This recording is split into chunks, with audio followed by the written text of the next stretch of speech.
use piece that I wanted to highlight, which makes us maybe different than some other groups.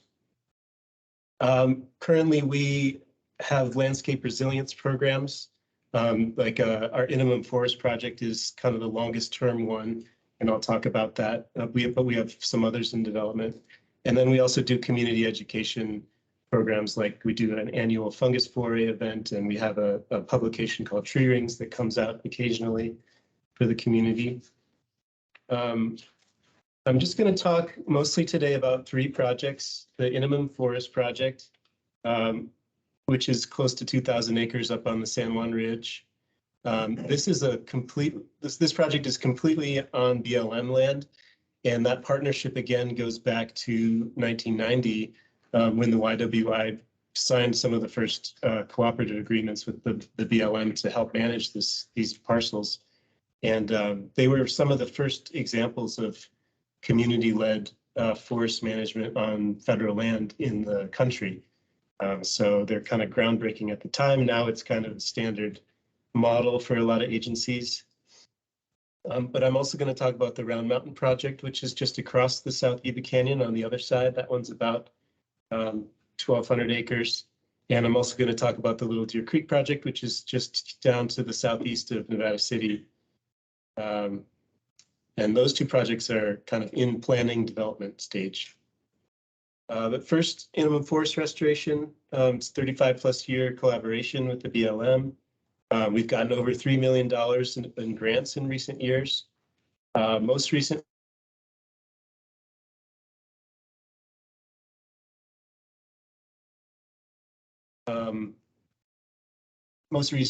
from Sierra Nevada Conservancy, we've gotten 3 large grants for implementation, phase 1, phase 2, and phase 3.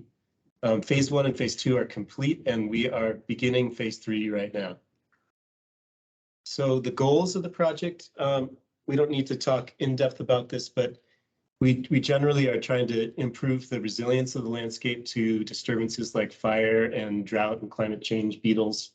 We want to restore the historic composition and structure of the forest, which we think is the best way to achieve resilience. We want to, of course, keep the negative effects of high severity wildfire to a minimum. So that would, improve or maintain water quality and water yield, carbon sequestration, wildlife habitat. Also, we're trying to promote the old forest structure, so the growth of large trees. How do we do that? By, removing a lot of small trees mostly.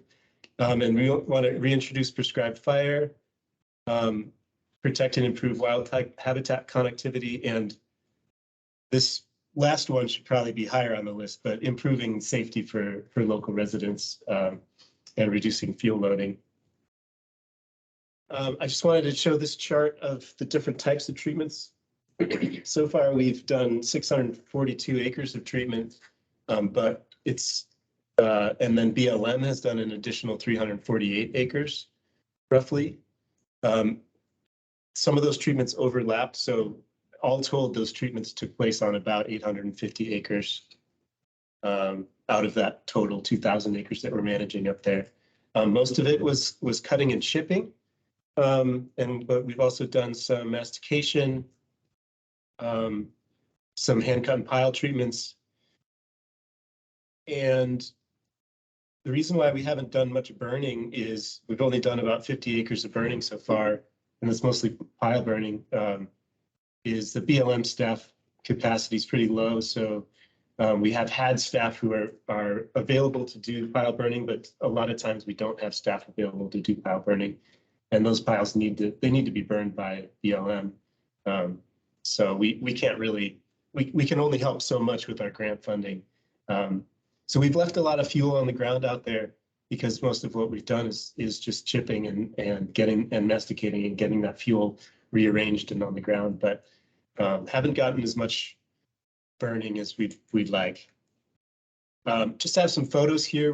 We had our own fuels crew working this past winter. It was about 12 or 13 people. And it was mostly women, which is cool. We hired a whole women-led chainsaw crew that was based up on the San Juan Ridge, and we hired them as temporary seasonal employees for the winter.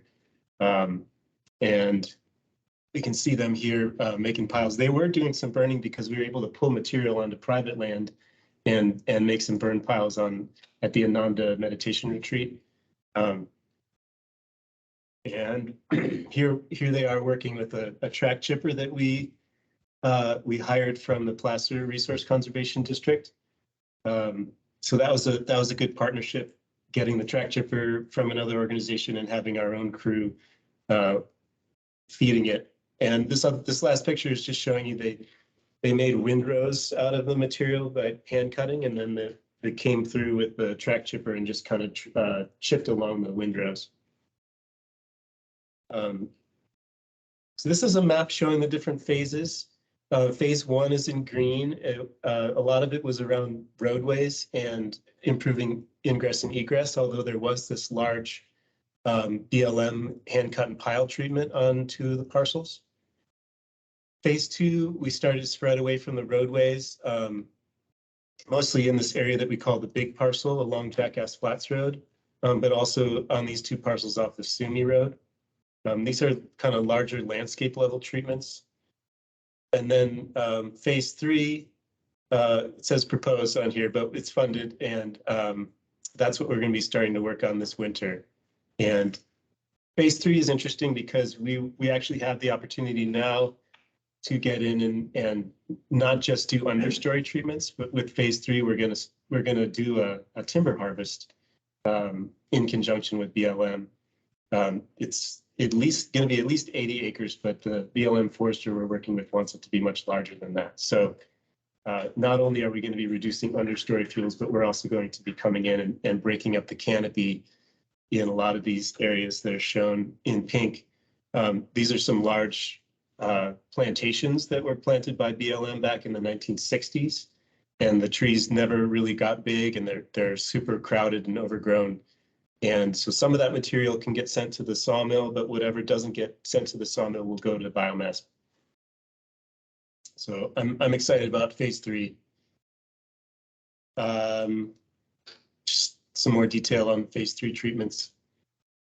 So Anne-Marie wanted me to talk about some challenges, because maybe that's useful for people who are also developing projects like this. The lack of consistent BLM staff support has constrained the treatment options, as I was talking about, and it's left a lot of fuel in the woods. There's been very little timber harvest and minimal pile burning and no broadcast burning. It was kind of sad. We had a 100-acre understory broadcast burn that was all set up to go in the fall last year, and then just got a bunch of rain. And then we lost Lee Helgeson, who was the BLM fuels guy. He moved on to work for the Forest Service. So yeah, it's just, I think anybody who does prescribed fire knows that you can have everything, all the resources lined up. You can have your burn plan done and all the lines in, and then you never know if it's actually going to happen. It's pretty sad. But hopefully we'll get some burning out there again at some point. Also, another challenge is we have these limited operating periods. Because we have California spotted owl in the area, we're limited to not doing mechanical treatments within their protected activity centers from February 1st through August 15th. So that means March 1st through August 15th. That means we basically, and then we have fire season, which means that we, starting in August, going through November, maybe it can be pretty risky to do this work. So really, we have from November through February to do this work. And what that's meant for us is that when we're trying to treat hundreds of acres in a year, and we only have 2 or 3 months to do it, it means that the contractors have to throw a lot of people and a lot of machines at the work in order to get it done in that time frame. And that just increases the impact. And to give you guys an example, we were doing a hand cut and track chip treatment a couple of years ago. And in order to get the work done, they had to have 2 track chippers, each one supported by 2 excavators. So that's 6 different pieces of equipment that are out there at the same time.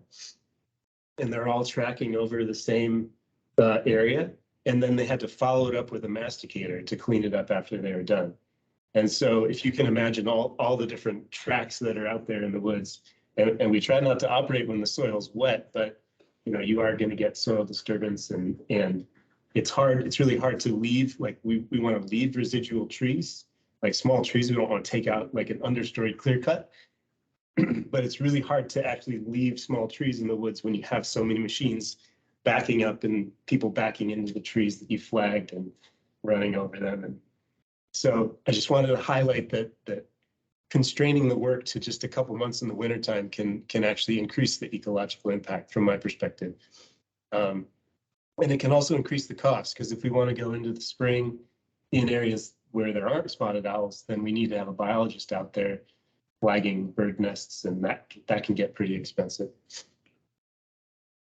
And then we've really tried to get patchiness or heterogeneity in our treatments. But it's been really hard because we're only treating the understory. So, we can get in there and we can treat, do a patchy treatment in the understory, but we still have a really dense canopy. So we haven't really created the patchiness or heterogeneity that we're going for that used to be there. And then it's also really hard. We have these detailed prescriptions that talk about, which trees should be left and in what conditions, but it's been really challenging translating that to instructions that a crew can understand. So those are some of the challenges. Also, cash flow. We're a small nonprofit organization, and in order to make these projects work with over $1 million grants that are reimbursable, well, we have with SNC, frankly, it's been really helpful to have advance funding, but they do have a 10% retention. So for $1 million grant, that's $100,000 of our own funding that we need to spend at the end of the grant before we can get reimbursed by the agency. And so we needed to take out a $300,000 line of credit, and it was expensive. We chose to get a line of credit that wasn't secured, so we didn't need to have like a cosigner. But what that meant is we had to spend $8,000 up front. And then every year we have to spend another $6,800 for an audit. So yeah, those are just some of the challenges that we've needed to get over as a small nonprofit. Another challenge that we've come up recently is this proposed listing of California spotted owl. So in March, U.S. Fish and Wildlife Service proposed to list the Sierra Nevada DPS, distinct population segment of California spotted owl, as threatened.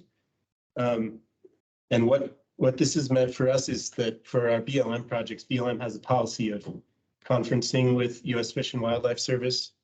I think Forest Service has also been conferencing before it actually gets listed. And what that's meant is that we've had to pay to produce a biological assessment for 3 projects on behalf of BLM, because BLM didn't have any funding for it. And we submitted that biological assessment in early October, and we're waiting to hear back from U.S. Fish and Wildlife Service. And basically all of our projects are on hold right now until we get that conference opinion back from them. We did base our proposed conservation measures on the 2019 conservation strategy for California spotted owl that the Forest Service put out. And the feedback we've gotten so far from Fish and Wildlife Service is that was the right way to go.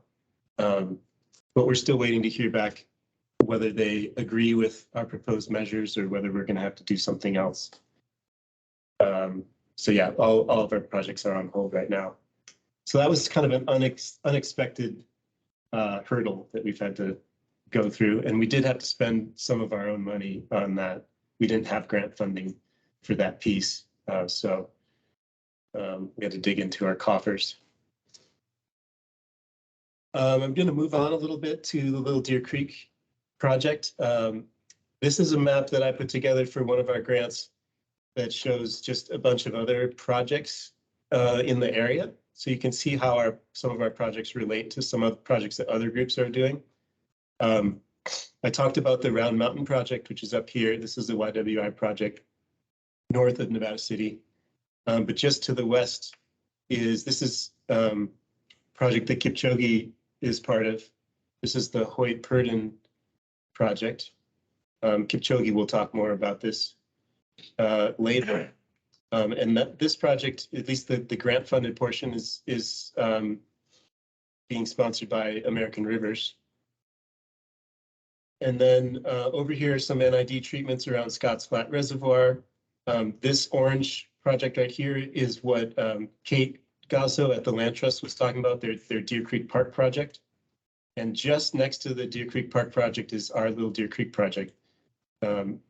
It's on BLM land, but it's also on Land Trust land and some private land just to the southeast of Nevada City.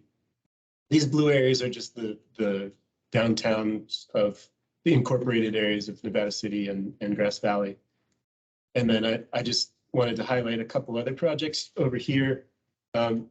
This is a Deer Creek Canyon fuel break project that the city of Nevada City has gotten planning funds for from Sierra Nevada Conservancy, this red one.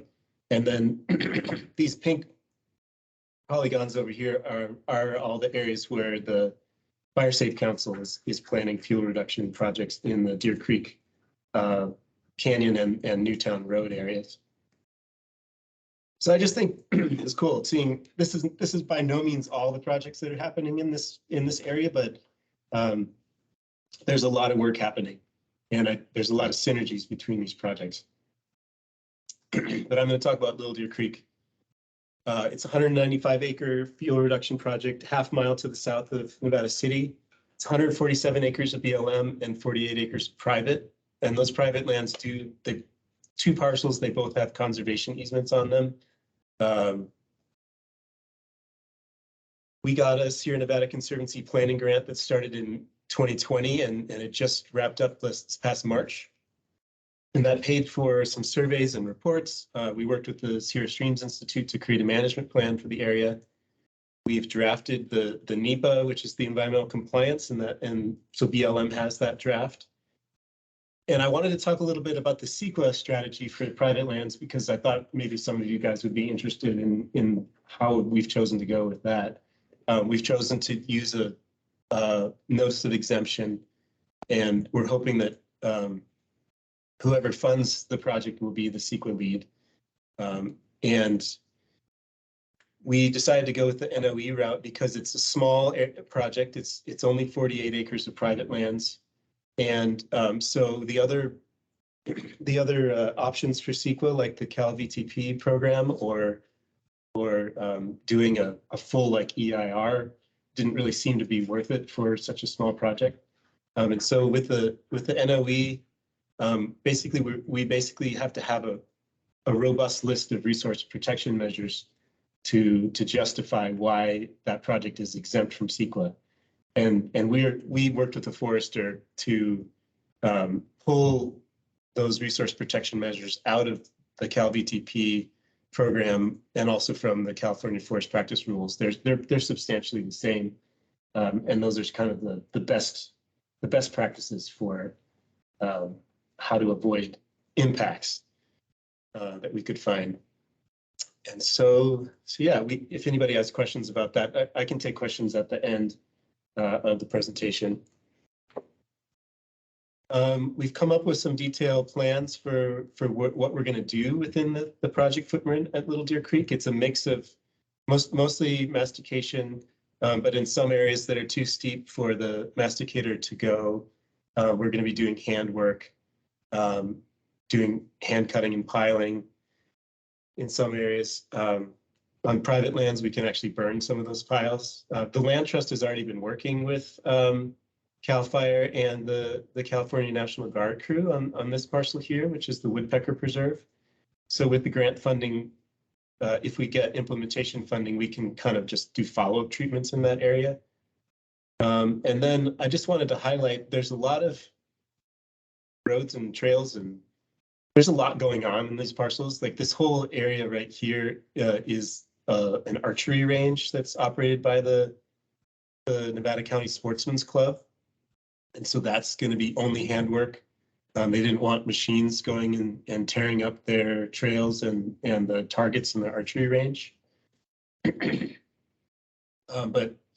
probably what the community is most interested in is the fuel treatments we're going to be doing along Gracie Road. We're going to be pulling material 200 feet on either side to the road. It'll get shipped and hauled away, so the fuels will actually get removed from that area. We have sought some implementation funds from SNC from this, but we don't know if we're going to get that award. But if we don't get the SNC funds, we'll continue to look for other funding sources. So what have been some challenges for Little Deer Creek? Again, we are constrained, like the Inland Forest, on our treatment methods. We're not going to be able to do any timber harvest or biomass treatments because we have to maintain high canopy cover in California's spotted owl protected activity centers. Where basically the whole area is spotted owl pack because we found 3 active nests in that small 200-acre area. There's also really a lack of access for logging trucks and limited locations for putting in a landing, just due to the whole thing is surrounded by private parcels. There were really only a couple areas where we could even think about putting in landings. And when we started to float that idea to key neighborhood folks that we've been working with, that was a no-go for them. They didn't want to see that level of activity and impact in the woods. So unfortunately, we had to take the small proposed treatments that we had, timber harvest, out of the project. We had to reduce the treatment area because we were using an existing NEPA analysis that limited us to 200 feet from infrastructure or property lines. So there are some small kind of in-holding areas within the parcel that we won't be treating. Also, it's going to be a challenge that it's very high visibility and public use area. You know, we're used to working out in the inland forest on the San Juan Ridge, where there's just a few neighbors that'll see our project, and it'll be interesting working in this new zone. I'm going to move on and talk briefly about Round Mountain, which is this other brown area up here. It's about a 1,200-acre project, 3 miles north of Nevada City. It's mostly BLM, but there are 162 acres of private land, which also have conservation easements. This was another Sierra Nevada Conservancy planning grant that just wrapped up. This is a map showing different vegetation types out there. It's quite a varied landscape. There's a lot of oak forest and like manzanita shrubland and blue oak. So there's going to be different treatments depending on what vegetation type we're going to be working in. And I just wanted to show you guys all the different reports and plans that we've had to create so far. There was a cultural resource report. There was our biological resources report. There was a consultation with Fish and Wildlife Service about California red-legged frog. Another one about the spotted owl. And then we had to do a draft NEPA environmental assessment for BLM, and then we also had to do a timber harvest plan for the private lands. So we managed to squeeze all these reports out of our $100,000 planning grant from SNC, and that's where we're at right now. We just wrapped up that planning grant, and we are going to be going after implementation funding next at some point. When we haven't finalized the NEPA, we're still in dialogue with BLM, going back and forth, trying to finalize that environmental assessment. So challenges out there, unanticipated costs. We did go over budget because we had to do the consultation with Fish and Wildlife Service on the 2 things. We didn't expect that was going to happen when we put together the budget. Staff turnover at BLM, there's been change. The people we were working with on the NEPA have left, and we have new people that we're working with, and they want to see different things in the NEPA document than what we originally we're planning. Yeah, next steps: finalizing NEPA, designing treatments in coordination with BLM, and seeking funding. And then lastly, I wanted to talk about South Yuba Rim project. These are some of the other projects I showed before. There's our Inland Forest project. And this blue, light blue is the planning area for South Yuba Rim. So you can see with all these treatments, we're really kind of filling in quite a bit of fuels treatment on the north and south rim of the South Yuba Canyon.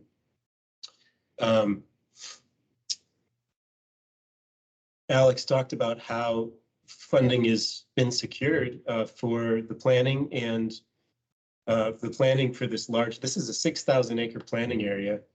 So it's quite a large area where we're intending, we're partnering with the county and intending to get CEQA completed for this whole area. Is that the piece you met with Sean on?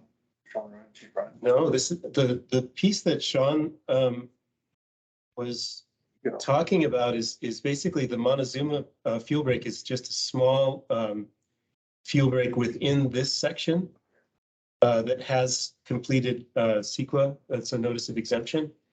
But I think our intent is to use the CalVTP programmatic EIR to get CEQA completed for this much larger area.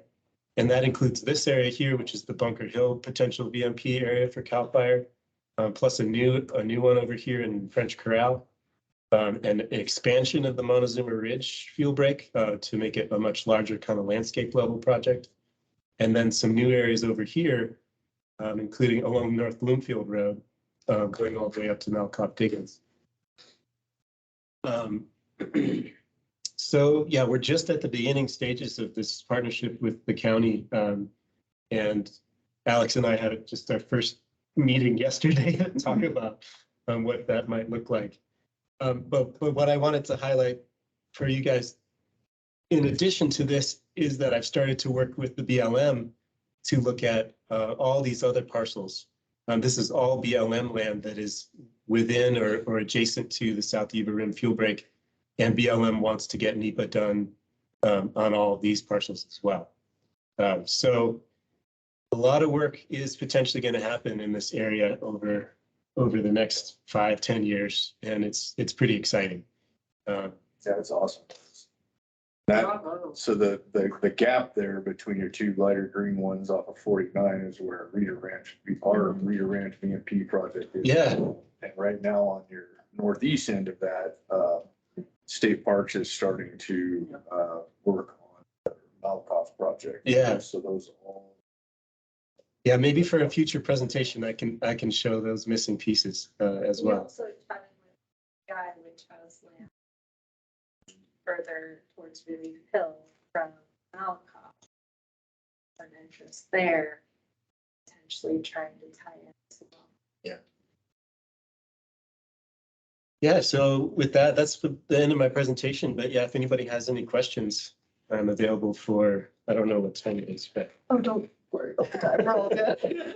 Few minutes, yeah. It's really good about this. Yeah, bravo. He's my hero. I really liked your challenges and how you've addressed that. And I know that I've really harped on you about chipping in the past because I feel there's negative soil effects from sucking nitrogen and covering up native plants, and then very difficult to prescribe burn after it, piles. So before, I know we talked, you said, and I know my own grant applications, it's very hard to fund getting the biomass off. And yet now you're able to start to do that, which is really great. How have you been able to evolve that, Chris? Is it the grantors, you, or what? Yeah, with the first CAL FIRE grant that we got, implementation grant, the intention was to remove all that material and take it to a biomass plant. But I was really having trouble finding contractors who were willing to do that. As far as I know, Robinson Enterprises is the only contractor around here that has, they have a contract with the biomass plant. Because the folks at Rio Bravo were saying, you can't have any Joe Schmo just drive up with trucks. It has to be someone with an existing contract with the plant to deliver fuel. And because we weren't doing a timber project, I guess at that time I could have called Robinson to see if they were interested in just hauling it, but I don't know, I had a few people who came up, said they were going to come up and take a look at the project and then never showed up. So we ended up hauling all that material to the San Juan Ridge mine. And the landowner ended up using it for erosion control. So that worked out okay. But yeah, in the years since then, we've just been doing understory work and just doing 10 inches and under, and it hasn't really made sense to haul that stuff to a landing, get it shipped into a truck and try to haul it. I think that really starts to make sense when you're going after bigger stuff. About the track chipping, Yeah. I've seen like. Yeah, no, piles. so Joanne's asking about what happened 2 years ago is we were working with a track chipper, and what happened then was we actually increased from 10 inches to 12 inches DBH. And that was a mistake because we thought we were gonna get more kind of canopy openings by just increasing the diameter a little bit. But what it meant was we started to have a large number of these 12-inch trees, and that just created like a massive amount of chips. And so we have in our NEPA document that we're not allowed to have more than 4 inches of chips on the ground when we're done with the project. If we had spread that, so we had the contractor put it in piles. If we had spread those piles out, they would have been much deeper than 4 inches. So that was the best we could come up with, was just putting it in piles. And those piles are still out there. I think they're just kind of been shrinking, but yeah, I mean, talking to fire folks, it's kind of a hazard because if the fire gets into that area, the fire will get into those chip piles. It'll start smoldering. Those chip piles can throw embers. So it's not a great thing to have chip piles in the woods. So do you still have barriers having? So yeah, so to take it to Rio Bravo? The thing that's happened now is that now I actually have a silviculturalist at BLM, this guy Roger Brown, who was the silviculturalist on the Yuba district until last year, I think. He's actually there for the first time in a long time. We actually have someone at BLM who can set up timber contracts, who can manage them, who can deal with that piece, because we've never been able to take timber off. We've done a little bit of salvage logging of beetle killed trees, just small contracts, just kind of piecemeal here and there. But now we actually have the ability to set up an actual timber harvest. And that's when we can actually, set up a landing and start to process chips and get those chips into the trucks. It's a much bigger deal. And we could never do that ourselves without having BLM there to handle the contracting piece of it. So our grant funds will basically be used to just supplement, the BLM will set up a timber harvest contract that, that will be its own kind of contracting mechanism. And then whatever we're asking the contractor to do above and beyond that timber harvest, such as paying for transport of the chips to the biomass plant, that'll be covered by the grant funding. I have a lot of follow-up questions and I'll email and talk to you because I don't want to take up everyone. It's a major challenge for everybody with the chips, and the track chippers are a huge problem. I live next to one of the BLM parcels, and there's from track chipping, and it's going to be a real difficult thing for me. I'm like Kipchoge, I'm burning, big chunks of land all the time. And right now, like, I have to worry about embers and putting out spots if they go over there, and it's just really tough. Yeah. Constructing a line next to it. Yeah, I mean, that's most of what we've done because we just haven't had any other options. Yeah. And so. You're getting better. Yeah. Go ahead. In my experience, you can't sell ponderosa pine trees. I mean, because the SPI has their mill, but they'll only take wood off of their own property. Well, it depends on how many big fires they've had on their own land. If they're doing a bunch of salvage logging on SPI property, then yeah, they won't be buying more material. But the loggers I've talked to recently have said that they're buying at the mills right now because the standing dead on SPI is no longer is merchantable. So they're needing to go further afield. And also the good thing that we have going for us is that the mills have a quota of federal timber that they're supposed to be buying. Oh, So even when it's tight for the private market, they're still will buy federal timber sometimes. So I'm optimistic. We have taken multiple loads of logs, like those salvage logging operations. We've taken hundreds of loads of logs to the mill already in the past few years, wow. even when the market's tight. And part of it is because we can supplement it with grant funding. So even if the price they're paying for timber at the mill is only just barely covering the cost of the operation Right. in the woods, we can still supplement that a little bit so that we can pay the contractor so that they can get their overhead. Let's hope we don't lose our BLM forester because, I mean, it seems like BLM is the real weak link here. And I just feel so frustrated and helpless to do anything about it. Like, how do you get a federal agency to be more funded and hire more staff? It's just. Yeah. Call your Congress people? I don't know. Kevin Kiley, yep. I think I already did write him a letter. Any other questions? I just want to compliment you, Chris. Your presentations are always a highlight for me. I think the fact that you're such a long track record, you know, it really provides a great model and kind of a test case for all this other work. And, you know, I think just one of the big things that's been coming up for the county and in the last presentation, Alex and Alessandra and the rest gave to the board was just this question of the environmental time for the maintenance, you know, have to come back and just, you know, I'm not an expert in this, so any advice would be lost on me, but the idea of programmatic EIRs that build in for maintenance, you know, that anticipate longer timelines, just I don't know what we can do, you know, to be thinking about this just so that we can get more done quicker, because it's, especially now that there's such great collaboration with, you know, with CAL FIRE, with Conservancy and so many others, there's money, but then to have to wait to spend it. And then, of course, I think that's what's great about your organization is you do have such a strong conservation ethic. And so that to hear you expressing maybe a little bit of challenge of having to do so many reports, I think really highlights for people with maybe less conservation ethic, you know, just what that could be. But if we can do the work well up front and really know what we're dealing with and respect the environment, but then be able to have a path forward that's planned.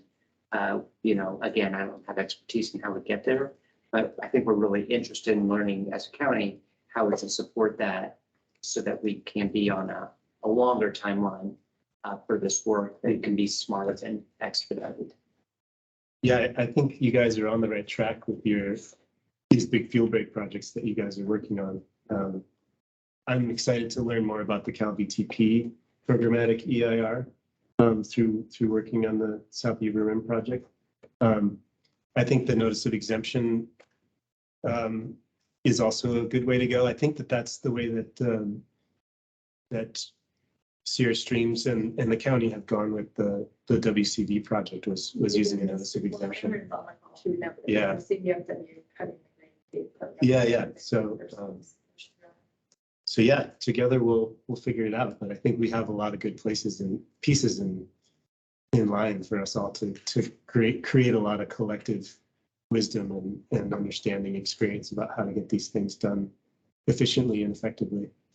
And the only other thing I wanted that I thought that you pointed to that was really interesting was the Little Deer Creek and the reluctance of the property owners to participate. And it looked like some of the, you know, and I just feel like so much of where there's a high fire danger in terms of potential loss of structure, you know, are in these residential neighborhoods. And I don't think people fully understand or working collaboratively or even planning, I guess through the Firewise communities to some extent, but, you know, just looking at my own, you know, having spent, you know, got upwards of $15,000 on 0.6 of an acre.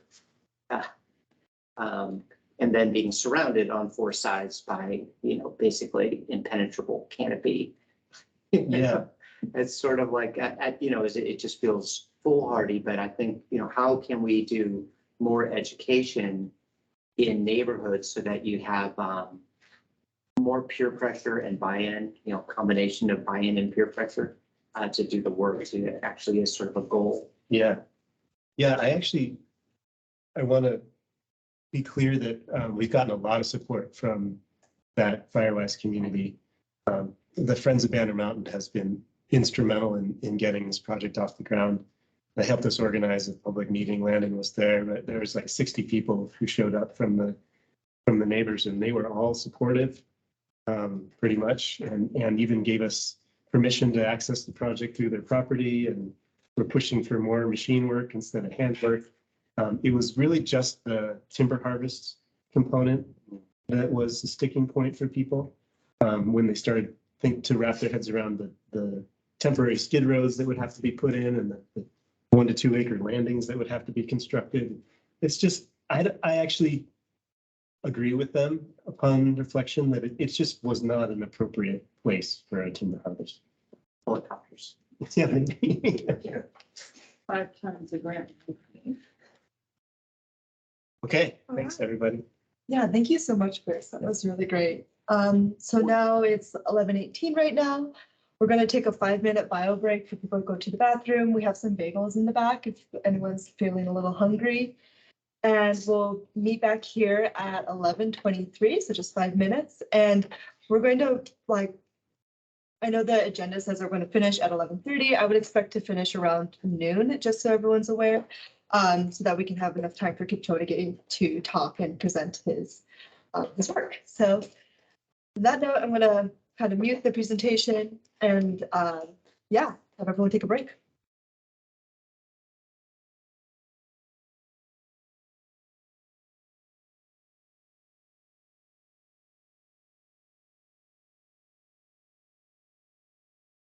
Spencer's presentation. He's from the Yuba Bear Burn Cooperative and has been doing, how often have you been doing burning on land?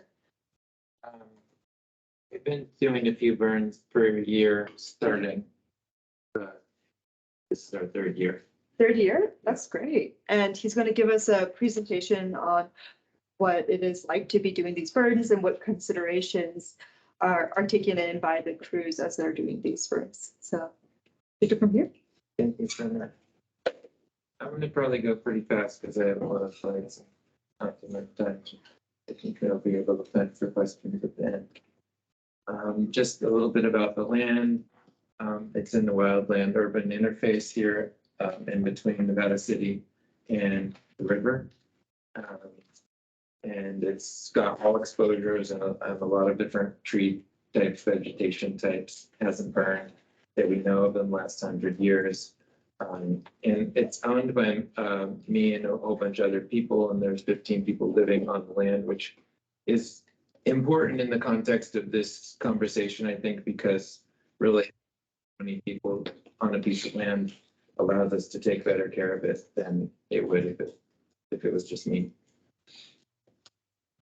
So when I say overstocked, when we got there, this is what I mean by overstocked.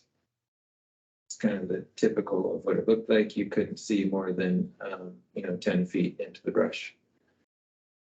So this is the work that we've done, kind of overview. We've been doing it for 7 years.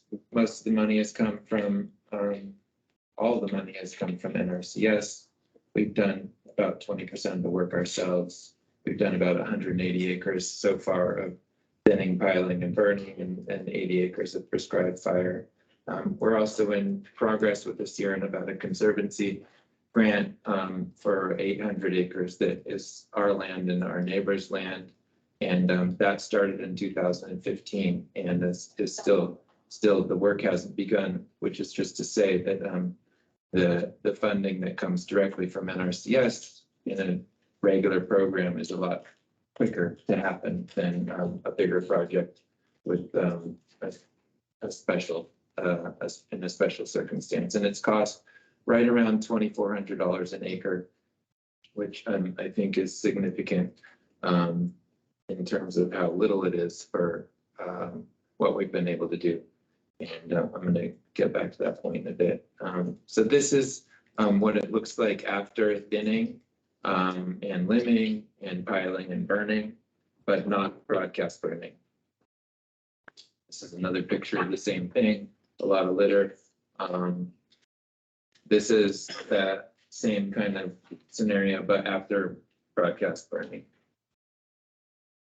And this is 2 months after a broadcast burn, which is just to show how quickly things start sprouting back and recovering. These are the objectives of the work that we're doing. We have a sawmill, so we are milling standing dead wood, and but other than that, we're really trying to balance aesthetics and fire safety and climate, which is a complex balance, especially balancing fire safety and climate from my perspective, but I'll get into a little bit.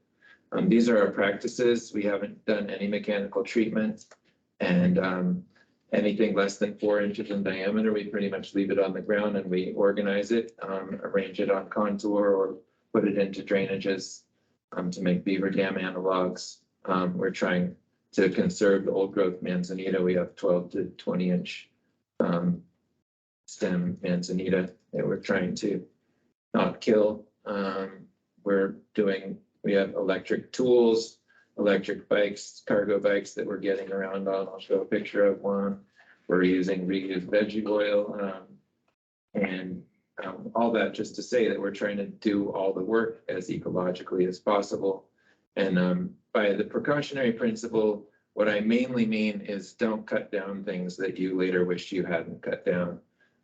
It's hard to uncut down a tree, and we don't know. We're young, and we don't have tons of knowledge. We don't know what we should and shouldn't cut down per se, and so we're erring on the side of caution right now, and we're burning and doing the work as soon as we can, even if it's not the exact right time to do it per se. This is a picture showing those logs on the ground are about 6 to 8 inches, showing that we left them. Those are not what I would call arranged, but just sitting there. And the reason that we're leaving logs on the ground is because they're not much of a fire hazard after we've done all this work.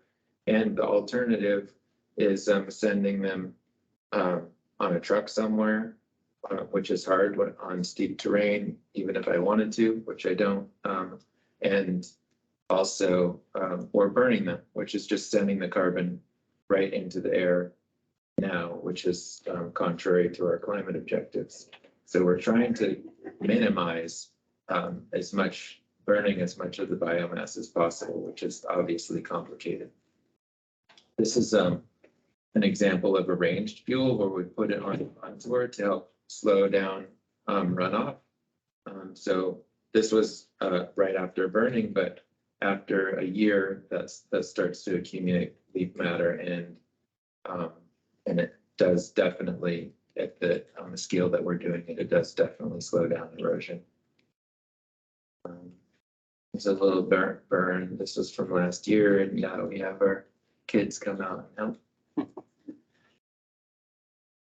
These are some of the old growth manzanita that we are trying to save, and we save it by basically raking away. The fuels are burning with a cooler prescription so that the leaves don't get as hot. Basically, for those who don't know, manzanita is not very adapted in the sense that mature trees cannot withstand fire. And so if you want to save them, you have to go to special lengths to do it. And that's another thing that we're doing precautionarily, is like there's special trees. We don't know exactly how they fit in the landscape. Old growth manzanita isn't really a thing in a fire adapted environment because they're not fire adapted. So we're kind of just testing it out right now.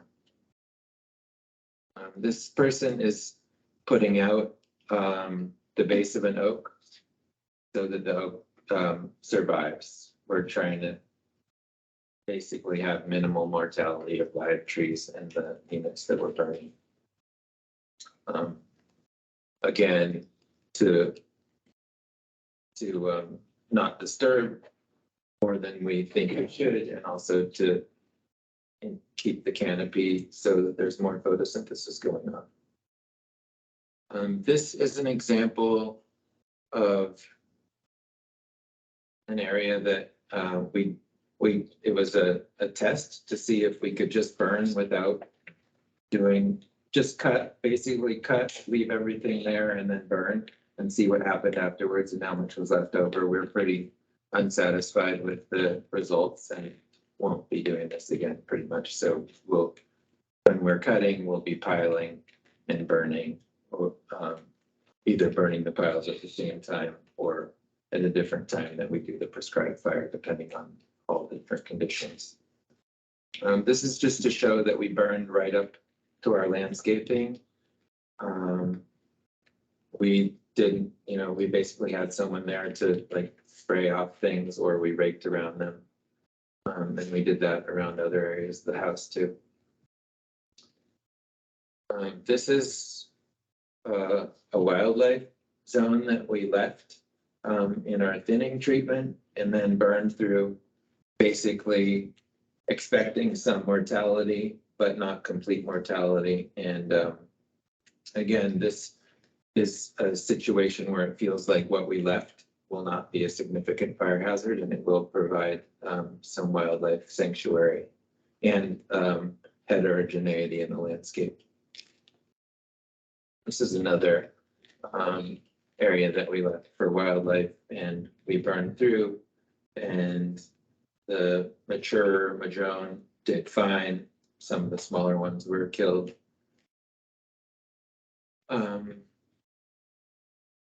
Because I'm an end user of a lot of, as a land steward, a private land steward, I have a certain perspective after doing this for a few years that I'm interested in sharing with anybody who it's important to.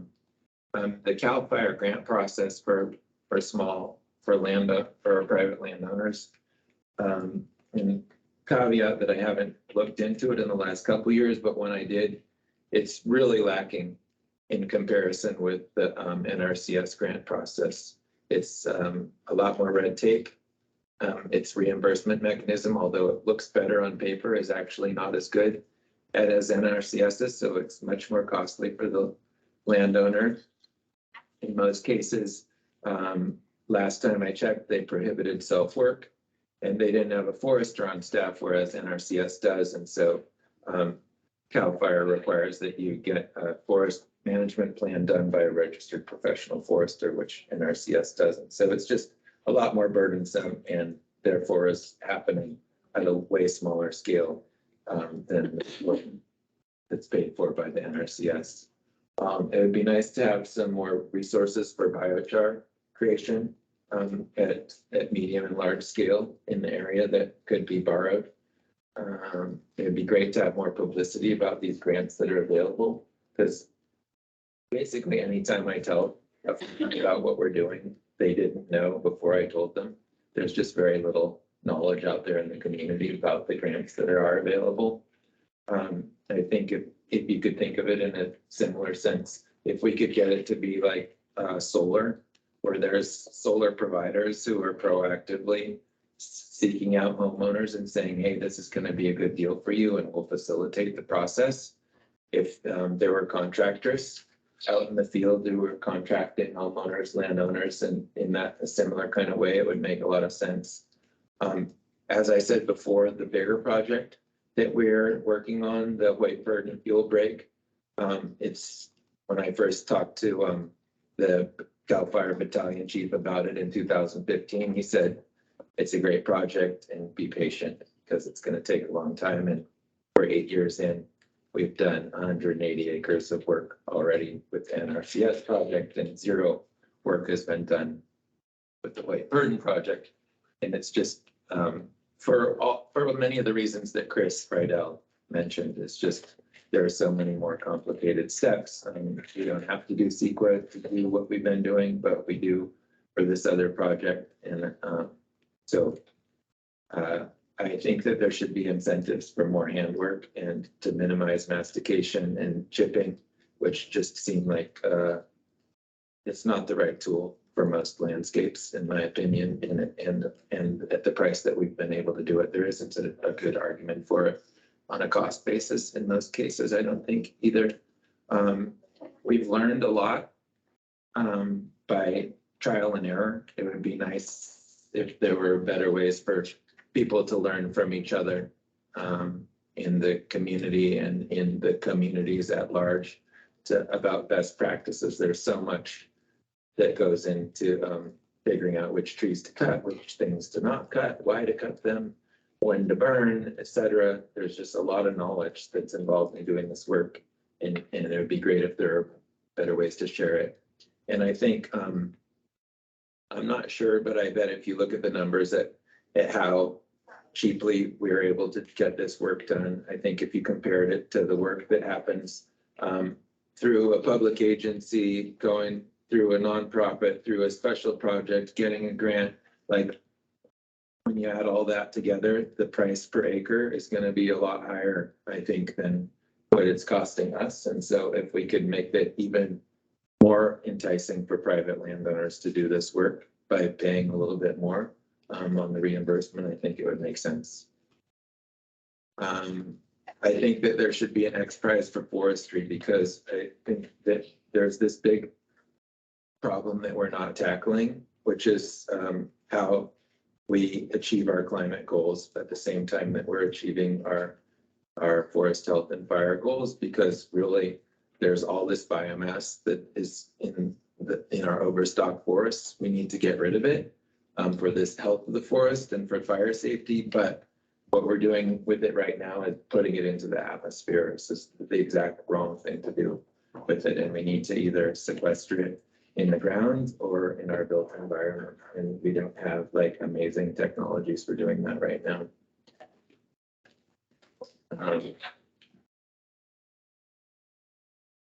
This is just a little video from yesterday that I wanted to share just to show.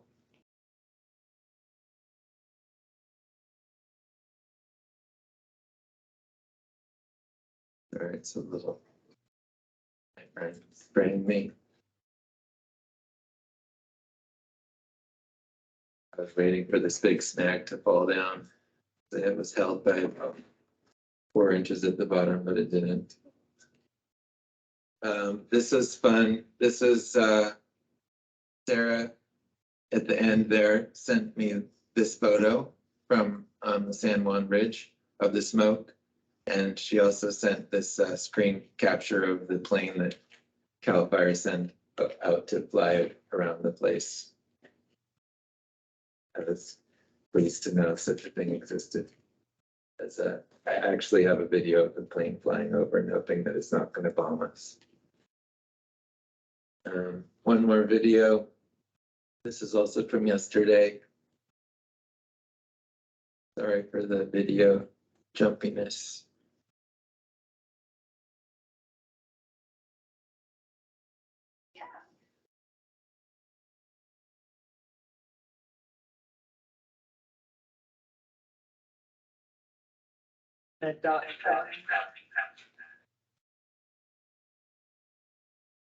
Yeah, in that case, we were dotting.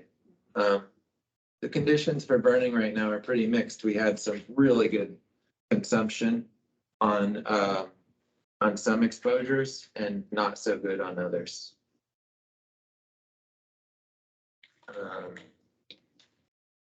This is another slide just to show that we don't, about the stuff that we don't know. We're trying to save the old growth manzanita. But one thing that you'll learn about old growth manzanita is that when you thin it out, it suddenly doesn't have the support of its brethren and sistren. And when there's a big snow event, they're very likely to fall down. So we didn't know that at the beginning. This is a burn from last year. There's an electric cargo bike with electric chainsaw and tools on the back and the bottom of the unit. That's it.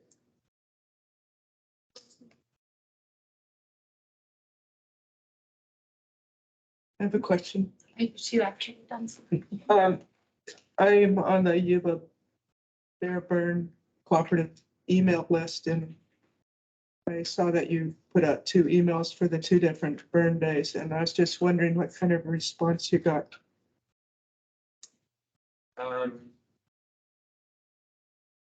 Yesterday, we had 1 volunteer from the list, and the day before, we had, I think, 1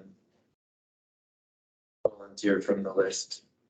And had a couple other responses, and we had some other volunteers from other directions, but I appreciate the question, and overall, I think it would be great if we could get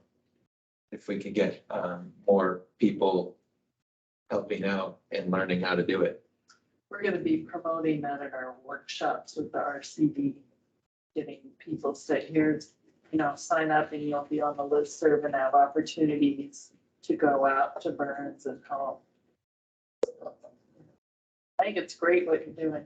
Have you tried breaking back a little around the bigger ponderosa pines? Have you had any of the smoldering that can kill them through the roots? Have you tried breaking back a little? Yep. Yeah. Yeah, we do that sometimes. And sometimes we put them out Yeah. before they get too deep in there. And we have had some that definitely smolder or haze and that are hard to put out. Yeah. And it can kill them.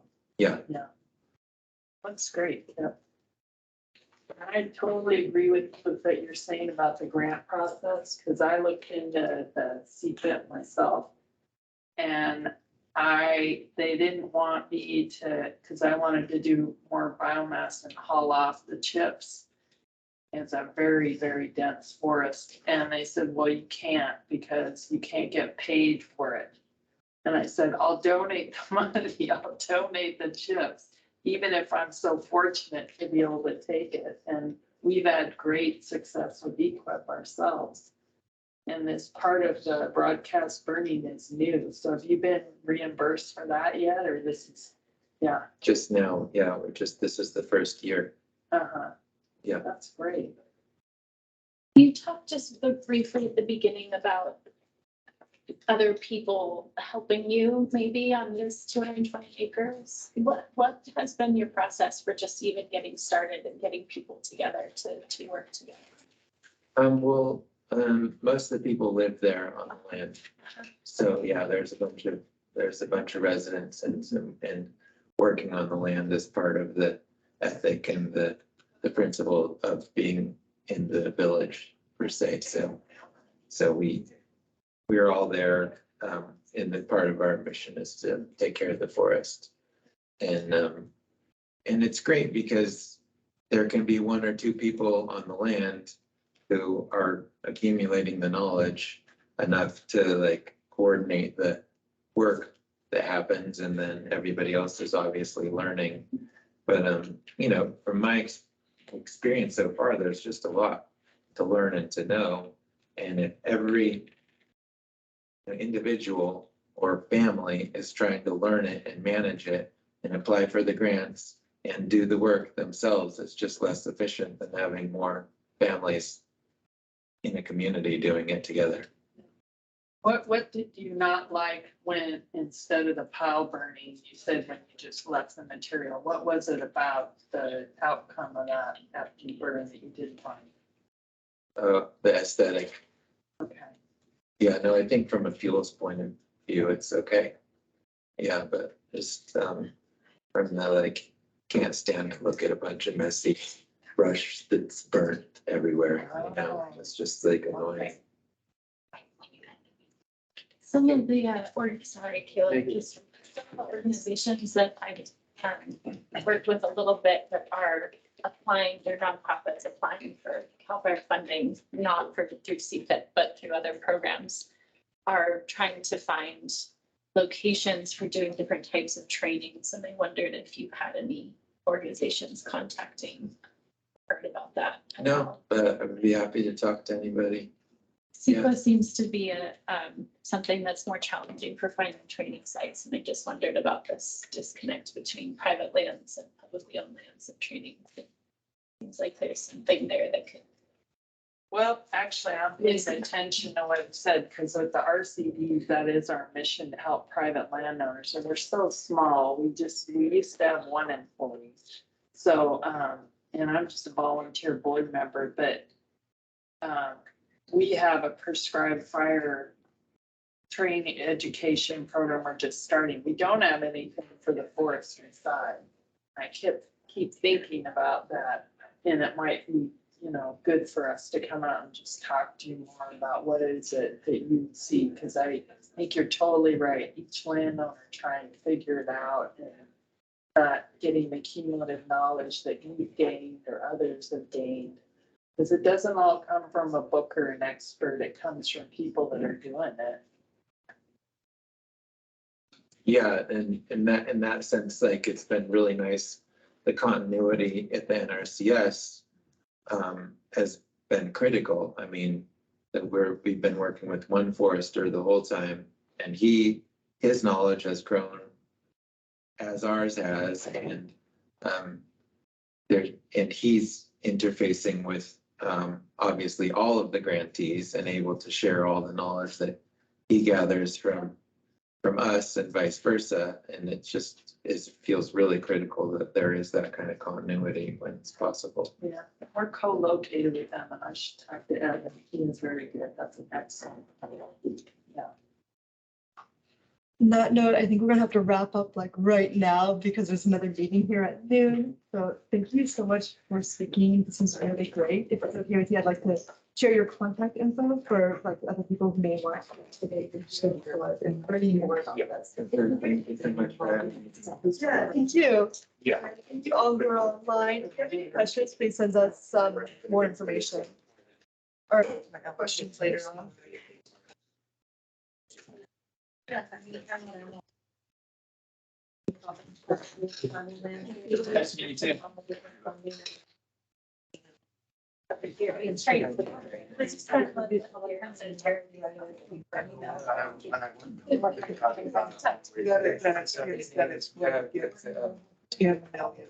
gonna be some more money this next. Thank you. This calendar year, since we're right now, everything being laid out, programs and what's one thing. Once there's gonna be a balance, the priorities that. The agency- I mean, no chance of getting clients on exact- It's calendar year. Yeah, just mean that everything's sorting out.